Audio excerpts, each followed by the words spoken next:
It is 9 o'clock, so let's get started. Welcome. Good morning, everyone. Good morning, and welcome to day 3 of the festival. We've got another full day of different activities today, which is very fun.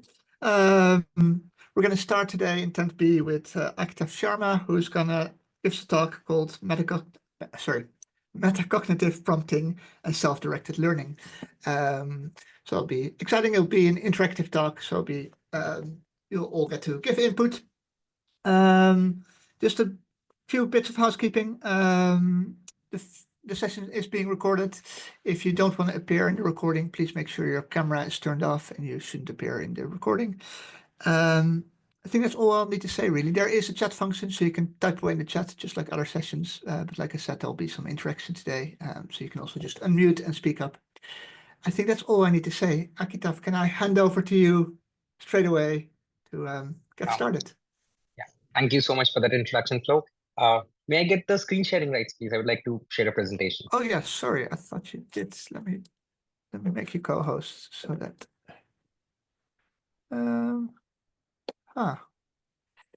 Sorry, I'll need to ask. You should have them now, I think. Got it. Yeah. Okay, perfect. Right. So today's conversation is about metacognitive prompting and self-directed learning. I would like to start this conversation off by giving you a small overview about how I arrived here. So I've been a practitioner in research and education for the last about 12 years, and I've come to realize that while instruction can be personalized, and a lot has been said recently about personalized instruction, learning is by default a personal process, as in a person learns. The curriculum and content can be contextualized. Again, a bunch has been said recently, and this is one of the many key areas in which research is happening and programs are being implemented across nations. Learning is by default contextual, as in a person learns within the context of their life. So when we involve metacognitive prompts and self-directed learning within this understanding of learning and contextualization, that's where we arrive at. I want to begin with a small comic strip.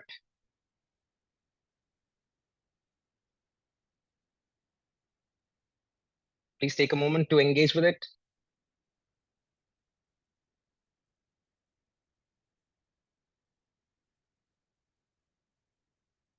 Now, have you ever wondered about what makes you wonder? This is metacognition in a nutshell, right? So metacognition is basically thinking about your thinking. And the reason I chose Calvin and Hobbes is because while the entire comic strip is pretty philosophical by itself, there is a lot of wondering that happens in the mind of Calvin, the central character. And that's essentially what we want to foster amongst our learners. This is the same comic strip continuing onwards.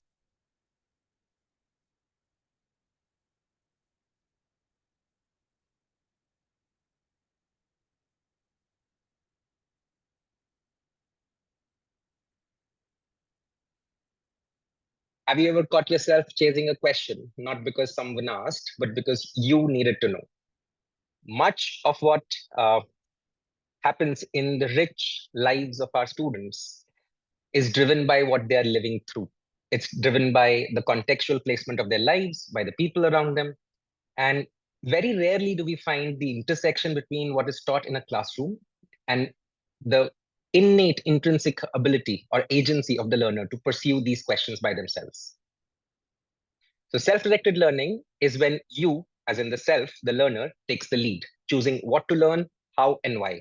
This does not equate to anarchy in the classroom. It does not equate to not giving any structure and giving a free rein to the students.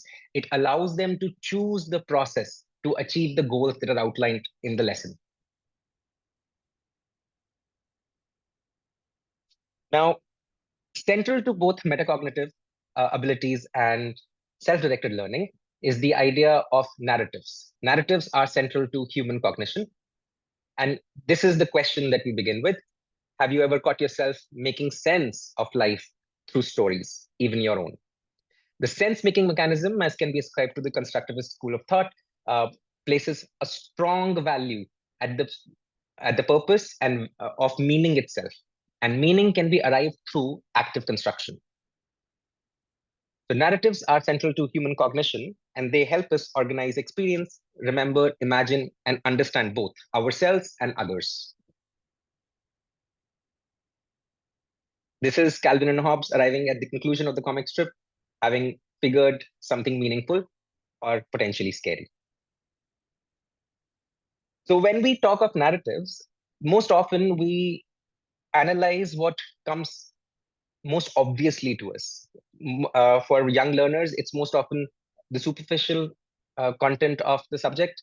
So they have to be taught to read the context and the subtext in any body of work. So when we try to take a story apart, not with the intention of breaking it apart, but rather to deconstruct it, we find what it's made of. This is where I would like to introduce Plato. Now, Plato is a culmination of all of my years of practice. It's fundamentally based upon a wide variety of readings. However, the true key ideas that I want to touch upon here are the bioecological models of cognitive development and sociological imagination as a learning outcome of education. So Plato is an acronym. Plato helps readers, writers, and learners uncover the hidden structure behind stories, making the implicit visible, the assumed questionable, and the familiar strange. So to understand Plato and how it is employed, I'm going to just walk you all through a quick introduction to what the 5 elements of Plato are. And then we're going to do a quick activity where I'll share a text. The selection of the content can be multimodal. It can be, it's a multi-sensory exercise, and content can be selected to include tactile inferences, to include text-based content or audiovisual content. And most often it allows for the learner to draw from their own lived environments to connect with what is taught in the class. So P in Plato stands for people. We begin by asking questions about who is involved, whose voices are present or missing. L refers to labor. What forms of work or struggle shape the story? I refers to ideas. What beliefs, values, or ideologies are in motion? T is techne. What techniques, tool, or skills are used? Here, techne is being used in the old Greek sense, wherein refers to a body of knowledge about knowing how to do a task. And objects, what physical or symbolic things carry meaning? Here, objects have been interpreted as physical objects and metaphysical desires or objectives. To understand Plato and how it applies to narratives, I would like to share a small story. In fact, I shortlisted a whole bunch of content, but keeping the session schedule in mind, I'm going to share just one story right now, and the rest would be uploaded to my Padlet, which I've uploaded on to the festival website. Now, the idea here is we're going to read through the story. It's a very short story by Kurt Vonnegut. It's a sci-fi tale, and we're going to try and see if we can identify these 5 elements within the narrative itself. So I'm going to share the link for the story now, and I would implore all of you to engage with the story. It's a very short read and wouldn't take long. People who are non-native readers or learners in English language might take a bit longer, so please take your time. There's no need to rush through it. I'm almost done with my presentation. So the name of the story is Harrison Bergeron, and it's by Kurt Vonnegut, and it's a sci-fi tale. Please go through it, and we're going to discuss Plato as soon as we get done. Sorry, we can't currently see your screen, so you'll need to share your screen. Oh, I turned the screen share off because I've shared the link now. Oh, sorry. So in case, so I just wanted to have the screen visible to me as well. So if in case anyone has any doubts regarding the application of Plato, we'll get to that. Just quickly go through the story first. May I please request everyone to just put up a thumbs up react if you've read through the story. All right, so most of us have read through the story. Now, what I've done here is I've contextualized my questions based on Plato for an adult audience, people who are present here. These questions have been contextualized. So the vocabulary being used and the subject matter of each question would be more relevant to all of us as adults. So we're going to start off with the first element, people. Please look into the chat. I've posted some questions that have been pre-prepared on this story with regards to the people element of the story. So who are the key players in the story? How are they positioned? Whose perspectives are centered and whose are silenced or controlled? How does Harrison's identity shape the society's response to him? What does the interaction between George and Hazel reveal about interpersonal relationships in a controlled society? Now, these are all questions that we as adults can connect with on a much more, let's say, abstract manner. Whereas younger learners, students typically under the age of 15 that I work with, will have difficulty with these questions unless these questions are translated into vocabulary that makes sense to them. So we may have to build up to each of these questions for younger learners, but they will eventually arrive at the same complexities as are present in these questions here.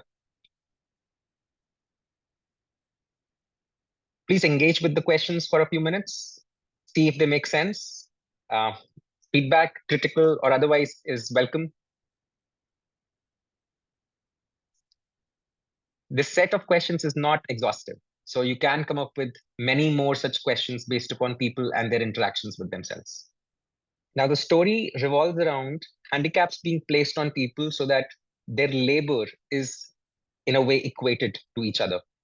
So the dominant ideologies or beliefs that are at the heart of the dystopia, this question, the story, while makes it very evident that being equal may not be the best thing for society, and therefore this vision is presented as a dystopic vision. Then how does the concept of equality redefine itself and at what cost? What does the story suggest about freedom, excellence, and mediocrity? Which ideas are portrayed as dangerous or subversive? Now, these are all questions related to the labor that is being placed at the heart of it. We may even draw further points between care ethics and how the labor of love is lost between the family members and their concern for their son because they're not allowed to focus on anything for long enough. And as you might find, as we move through these questions, we are getting a deeper insight into what the narrative was presenting to us. It is no longer just a text that was read. It is a text that is being actively analyzed by the learner on the basis of what they already understand about life and learning in general. So these questions have to be contextualized to the learning classroom and as I said earlier, the vocabulary of the students. And I feel for this present gathering, these questions should make sense to some degree. Now, when you do engage with these 5 elements of Plato, you're allowed, in fact, you are encouraged to create more questions. And as many questions as you can create will give you a deeper insight and will help unravel the narrative itself. This is only the starting point for critical thinking. As I present in the last question, if one could remove one element from the society, people, labor, ideas, technique, or objects, which one would have the most powerful ripple effect and why? This is a sample of a critical thinking question that combines all 5 elements of Plato and encourages students to, engage deeper and further with the text. Everyone, please take your time with these questions. And I hope this is making sense as an activity. And I hope Plato as a framework is also making sense, that you are finding something meaningful to engage with here. Can I just ask about the critical thinking prompt?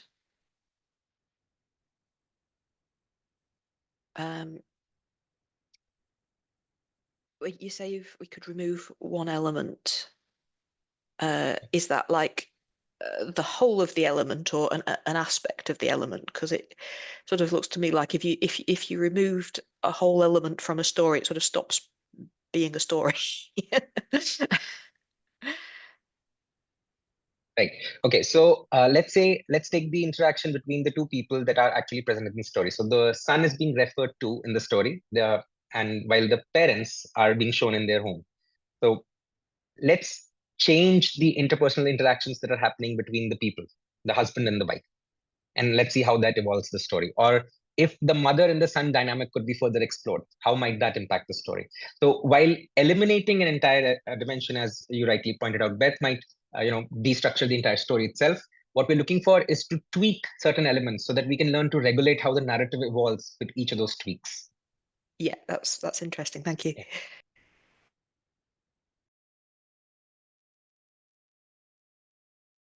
All right. I am hoping that everyone has been engaging with the questions and like you've had enough time with each of these.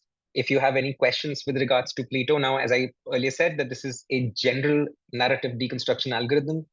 The reason I came up with it is to provide a more phenomenologically enriched view of learning as a process, and while offering an instruction design that allows for the learner to personalize the content matter to their context. because no matter how hard we try, we cannot personalize learning for every student in a classroom, no matter the size of the classroom. So the personalization has to happen by the learner. The learner is at the focus of the personalization process, and the context of each learner may vary. As we have been discussing in many of our sessions previously in this festival, the diversity in a classroom is very critical to our learning experience. So if you have a group of diverse learners, how are we to contextualize our content matter to each one of their contexts? We can't. As an instructor and a facilitator, we cannot possibly hope to do that. So it again boils down to the agency of the learner to do this. Now, the question arises, why might somebody be intrinsically motivated to actually do all of this for schoolwork?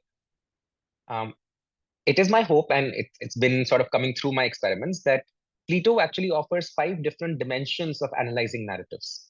It looks at the people element, the element of labor, which can be evolved into the idea of utility and economics, ideas, techne and methodologies, and objects. And while no student may find all 5 elements of a narrative influential, they might find something to connect with some of these at a given point of time.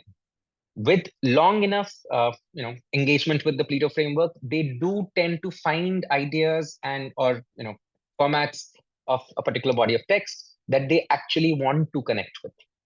So it is not an overnight process. It takes time. I currently have a batch of 14 and 15-year-olds who have been working with the Plato framework for about 8 months now. And they did not initially get the choice to work with the framework because I just hoisted this upon them. But over time, I have been seeing rapid improvements in their engagement. They reach out to me to ask me for more work, not more work as in to practice more content, but rather for more work for them to apply this framework. They use cross-disciplinary thinking in a very routine manner in class. They are citing TED Talks in their geography exams. They're using chemical formulae to label elements on a map. So the whole notion of knowledge being discretized into different subject domains fades away when we start dealing with a meta-narrative that comes together through all of their educational experiences. And that is my hope, that with Plato, we can actually offer the learners the opportunity to direct their learning and to personalize it and contextualize it to their lives. This is the end of my presentation. I'm open for Q&A. So any questions, feedback? This is my first time presenting this framework to a group of experts in teaching and learning. I've only been doing this with my students. So all of your feedback is welcome. Yes, Beth, please go on. Thank you. I absolutely love this. I think it's a great framework and really interesting way to get people to think, and as you say, to relate it to what's important to them.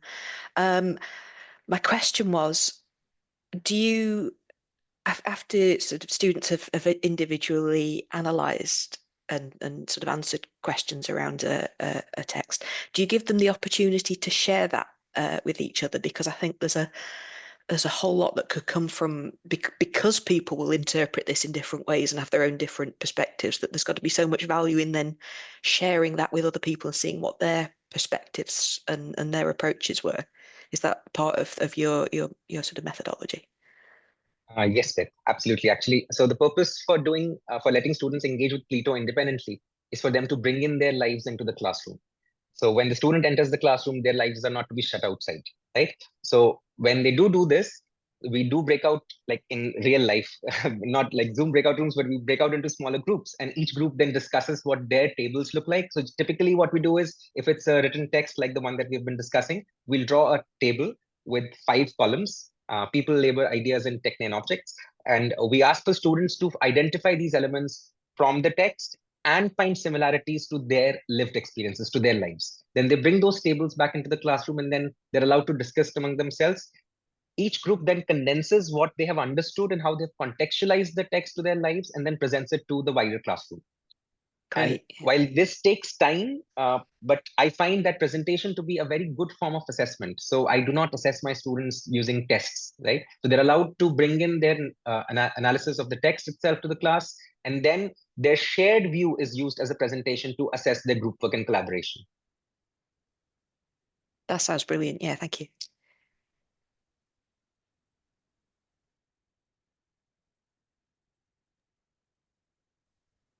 I have, yeah, I think this looks fantastic. Oh, sorry, Francis. I did a question about almost the education. It's a side question, I'm afraid, but about the education system. I'm very interested in the idea of sort of project-based learning, which spans the disciplines. And you mentioned, chemical formula or symbols in geography, maps. Just to explain, do you teach across disciplines then, or what have you got a discipline in itself? Right. Okay. So yes, short answer. There is no disciplinary distinction in my classroom. When we are working on mathematics, if we look at the 5 elements, so while the textbook might only focus on the technique of doing a math problem, there were people involved. They did some work, and there are quite a few brilliant stories about mathematicians. Those stories are left out of our classroom. There is a sociological view of mathematics where women, even though they have contributed immensely to the field of mathematics, were not given their due credit. A quick name that comes to mind: Charles Babbage is often taught as the inventor of the modern computing machine, whereas Ada Lovelace's contribution to that work generally goes unrecognized. So when we do bring in a topic that lies in the school curriculum, we open it up to all of these 5 dimensions. We actually sometimes even engage in a dialectic in the classroom as to what might have been their object been to engage in that activity. So why was Ada Lovelace, let's say, interested in building a computing machine? What was it about the life of a dilettante that did not appeal to her? And the funny thing here is, when you do present it to a student, like a diverse student body, each one of them will come up with different answers. And because these are all subjective interpretations of the text, there is no need to correct the answer per se. Their subjective experiences do evolve, and over time, their understanding of the text also does. So I have often seen that students would revisit a text a few months later, all by themselves, and realize, wait, I thought that this might have been the object of the person doing it. But today I understand that this is something different, that perhaps I have a deeper sociological insight, or I have come to understand how gender in politics plays out into the classroom or in a lab. And with each age of learner, we use more and more complex texts to open up these ideas. So for a 14-year-old, what text that might be relevant may not be relevant for a 6-year-old. And most of the time, I find that contemporary children's literature, particularly picture books with very few words on them, are beautiful tools to do this. There's this one particular book that I love called Don't Let the Pigeon Drive the Bus. So there's a character of a pigeon that really wants to drive the bus. And then we bring it into the classroom. We work with the same text across all ages. So for a 5 or 6-year-old, it's about not letting somebody do what they really want to do, but that might be harmful for them. And as we grade it out, the same text being analyzed changes its value. So for older students, it is actually an exercise in metacognition, because there is an impulsive part of you, quote, the pigeon, that really wants to drive the bus, the body, and the actions the body is engaging in. And the idea of metacognition is then presented to the classroom as to not letting the pigeon drive the bus. Even though the pigeon really, really wants to drive the bus, the pigeon is throwing a tantrum, you do not let the pigeon drive the bus. So the same story, the same narrative can be used for different ages, or we can use more complex texts like I usually do with my older students. We take a big book, like a body of work, and then we, over a few period of months, will go on to analyze that text, and within every chapter look at the nuances and how the narrative is unfolding. So it sort of there are no disciplinary distinctions anymore, because when we talk of geography, we're talking, let's say, minerals and ores. In chemistry, there's a reference to a chapter called acid, bases, and salts. Minerals and ores are essentially the same things. Metals and non-metals in chemistry are connected to that idea. We can then connect it to the idea of the sociology of the migrant laborer. Particularly in our country, in India, the entire mining industry is driven by the migrant laborer. Then there is also the conflict between the state and the indigenous forest dwelling tribes, because their land has been taken over. And none of these things find reference in the textbook itself, because the textbooks have been polished to be politically correct. But the students need to be aware of this, and that is one of the reasons why I it sort of came to me. I didn't actively go out looking for Plato. It sort of came to me because I was figuring out one day, how might we foster sociological imagination? This whole sense making, meaning making, like C. Wright Mills said. And if somebody has a college degree but is incapable of finding their word or their world meaningfully placed within the larger global context, how useful is that education? How useful is that college degree? So, and it applies to all ages. So we've had students, jump disciplinary boundaries in the school, which sort of is problematic for school teachers sometimes. But these days, I find less and less of my students being told to, keep their questions to themselves because their questions actually make sense, and they bring into the classroom something that is personal and meaningful. You've a lucky students, and also it sounds like a certain amount of freedom which a lot of schools don't have as well. I think it's sort of imperative now when we are automating a lot of this, or a lot of our learning, a lot of our work, particularly using generative AI. In fact, most people who use generative AI are not even, they're not even aware of the costs of using it. It's not just the subscription that I'm paying for, right? They're using up the water on this planet. And for quite a few decades now, it's been discussed that the next big war is going to be fought for is for drinking water. It's not going to be for oil anymore. It's not going to be for any other resource. So water is being used up. Electricity is being used up. Where are those resources coming from? Who is paying for those resources? And now these questions, particularly in the age of AI, become relevant. We need students to be more cognitively engaged with their environment. So agency is at the heart of it. And there is no agency without freedom. And then this old quote is sort of coming to my mind now. If freedom be given, is it truly freedom? So I am not the one giving them freedom to do these things in class. It's sort of like them being allowed to find their own way onwards. And I'm just there watching it happen. And it's a lot of fun most of the time. Yes, Flo, please go on.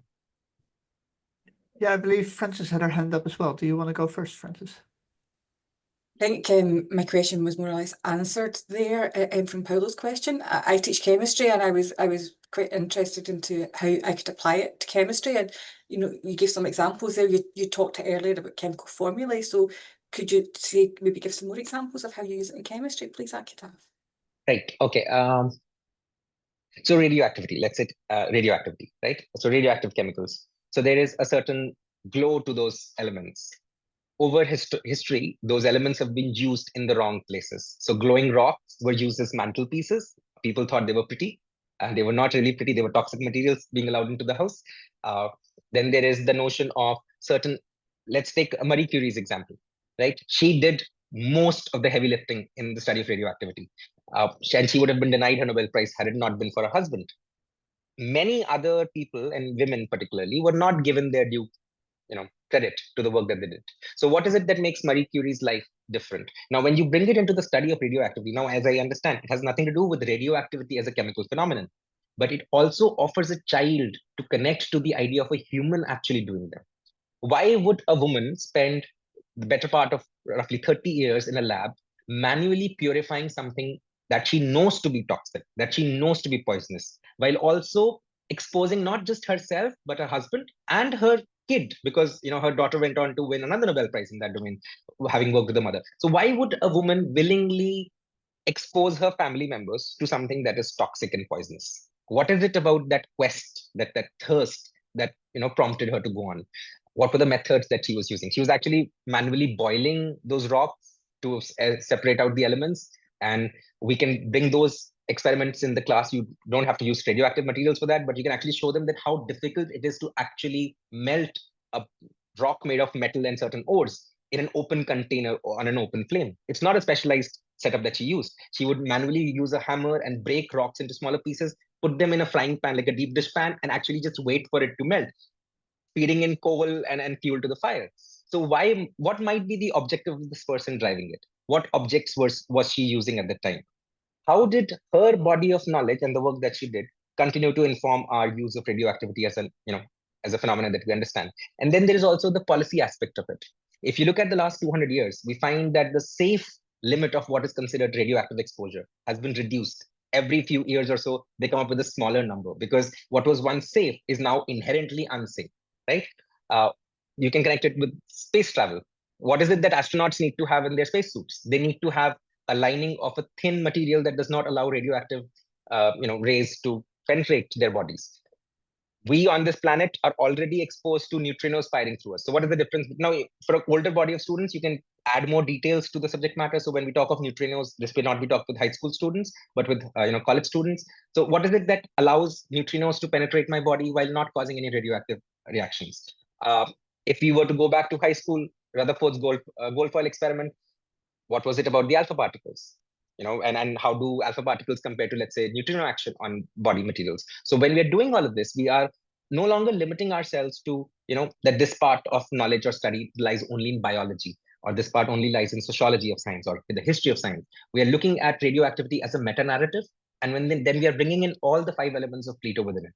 And the reason I included labor is because more often than not, the notional value of labor is lost, particularly when looked into the form of gender politics and everything that is sociologically stratified. So certain kinds of labors are they're valued inherently. Like, for example, me sitting at my desk all day long is a much more valued form of labor as opposed to the person who might come and clean the toilets in our school. So how is that labor being different? So we need to have an understanding of labor, and most often kids don't understand that while their mother may not go to work, she has more work at home looking after the entire family unit. So the notion of care ethics opens up, and then so it just basically opens it up to a whole bunch of different ideas, and it allows from some strange interactions to happen. So for chemistry, like Francis, I would love to share some of my lesson plans with you later on. I have a bunch of lesson plans that I've created for high school students, and they're all over the place, across all disciplinary boundaries. And I think it might help you with the chemistry work as well, because the idea is to just tell a story. If they keep some aspect of the story with themselves, that's enough for me. Thank you very much. That's really fascinating. And I do teach radioactivity to first year, so you've already given me lots of ideas, but I would love to chat to you later. I'll be in touch. Yeah. Thank you. It'll be a pleasure.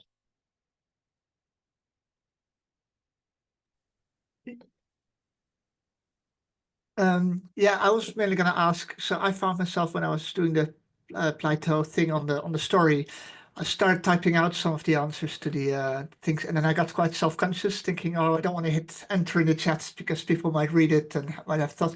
Do you do anything with students to sort of make it clear? I know you mentioned, they all bring in a unique perspective. If there's anything you do to make them interact and not feel self-conscious about answering these things and encourage engagement? Right. So that's actually an excellent question, Flo. I find making a fool of myself the best way to do it in class. I very often I will tell them when I actually don't know something, because I love learning, but I do not know everything, and I cannot possibly know everything. So there are times, very often, where I don't know something, and I tell them that I don't. Or sometimes I might make a joke at my expense. The idea is not to be taken seriously during the process of learning, because when we are learning, we will mess up. There will be wrong answers, there will be wrong questions, there will be silly questions, there will be silly answers, and we try not to be judgmental. And I love Ted Lasso here. I'm going to quote Ted Lasso, like, would you rather be loving or be judgmental? We'd rather be right or be loving. And all of my classroom, all of my students, they're given this choice. Would you want to be right all the time? Would you want to be that boring person who just churns out facts? And none of them want to be that person. And so there is initial hesitance, but eventually when a few students start sharing their lives in the classroom, it sort of, picks up pace.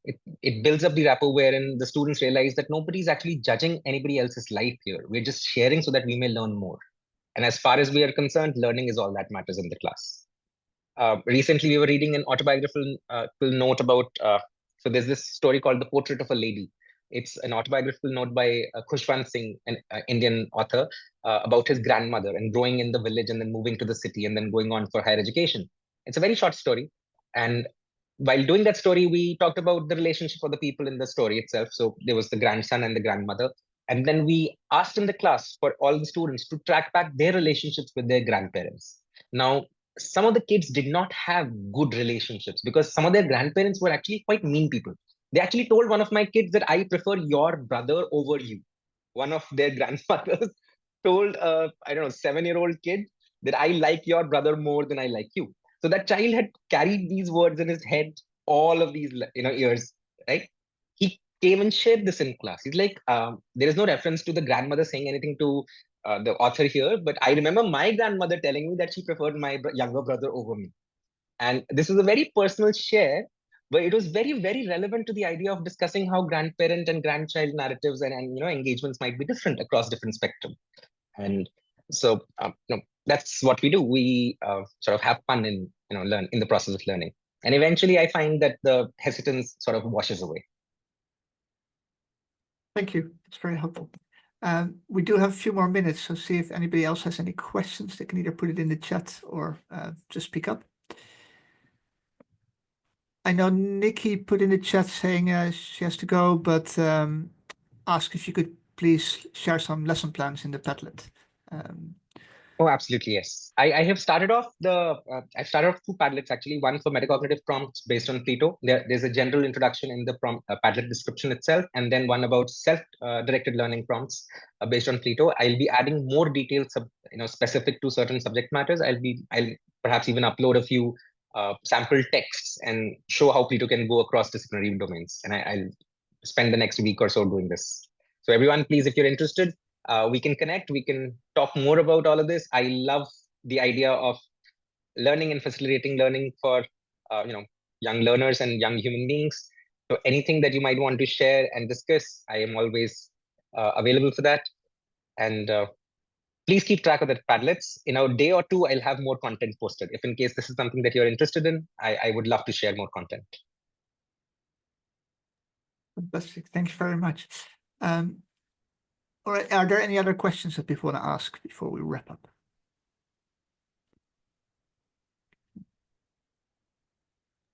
Just a bit of a random one, actually.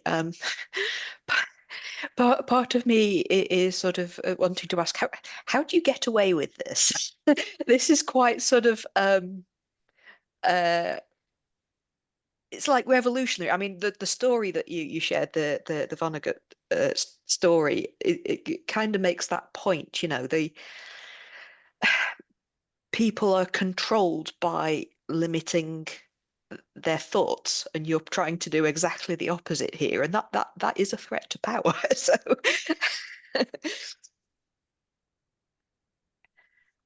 I started my practice a few years ago. I named it Paideia Academy for Critical Thinking, right? And I had a lot of trouble getting students to join in, because the parents would be like, critical thinking is not something we want to promote. They would talk back to us. They would talk back, and talking back is such a big thing in the Indian diaspora that and the word itself, people don't really get that critical thinking is not a bad thing. It's just a thing. It's a skill, right? So I renamed my practice to PACT, P-A-C-T. It's the same acronym. I still use Paideia Academy for Critical Thinking in groups where I can get away with it. But with parents, it's a pact. It's a promise that we offer learning that is personalized and contextualized. As far as the threat to power, I sort of here align with Freire's idea that if taught well, anything and everything would be critical of existing social structures. So because we are, I think from a evolutionary perspective, we are meant to question things. That's how we were just designed. That's how our languages, sort of evolved.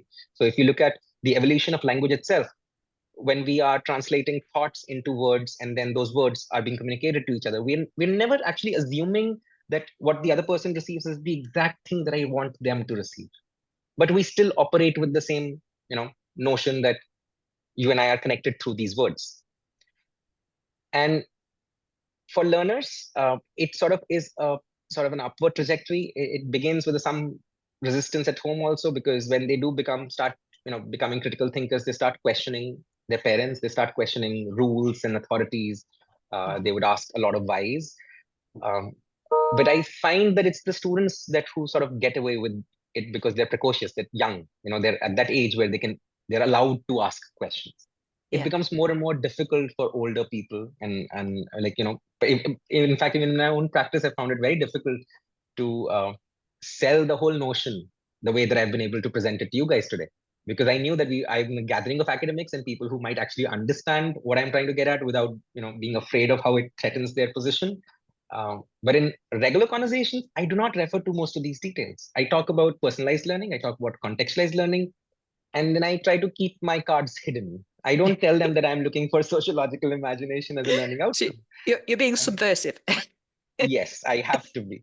Great. And then there is also this comfort that I have, right?